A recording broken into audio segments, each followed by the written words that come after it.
Good evening. In just 6 hours, the lockdown for Perth and Peel will officially ease, allowing much of life to return to normal. No new cases of COVID-19 means schools, childcare, restaurants, pubs and cafes will all be open for business tomorrow. But there are still limits on gatherings, and mandatory mask wearing is here to stay, at least until Friday midnight.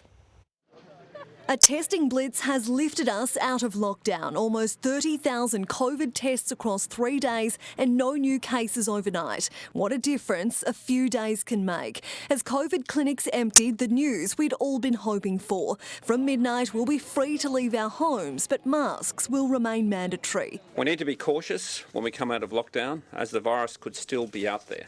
That's why a stepped approach is safe and the best way forward. Private gatherings, indoors and outdoors, will be limited to 20 people. That limit also applies to hospitality venues, theatres, entertainment venues, hairdressers, beauty salons, recreation centres and pools. But gyms remain closed, as do nightclubs and the casino. People can return to work unless they can work from home. Schools will resume tomorrow, but masks need to be worn by staff and high school students. Childcare centres will reopen, as will TAFE, but for now universities remain restricted to online learning.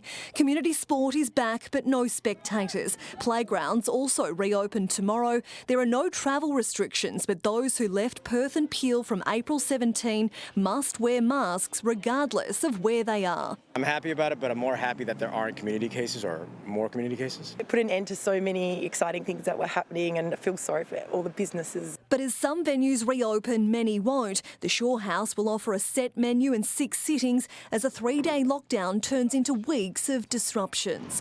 It's very difficult not knowing what capacity you're going to be at on Saturday, and how do you prepare and plan for that.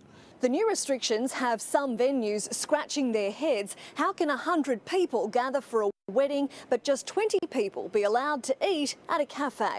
Many venues were hoping for the return of a 4 square metre rule and no limit. Clearly what it's going to mean is tens of thousands of people working in the hospitality industry will be out of work and might be receiving wages this week. We'll review the situation in a few days and then detail the plan for Saturday and onwards. It was a restaurant where case 986 caught the virus, sitting at a different table to the infected Victorian man. The good news, the 50 close contacts at the high-risk Kitchen Inn have now tested negative, and at the Lansdale daycare, where almost 260 parents and children were tested, 212 are negative. Authorities still waiting for 132 close contacts to return a result.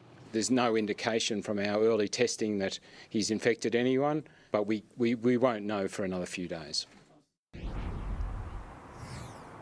Elective surgeries remain cancelled except for Category 1 and urgent Category 2 procedures, which will resume tomorrow. Visits to hospitals, retirement homes and disability facilities remain restricted, only available to people on compassionate grounds. So, Michael, there will still be a wait for loved ones in aged and disability care.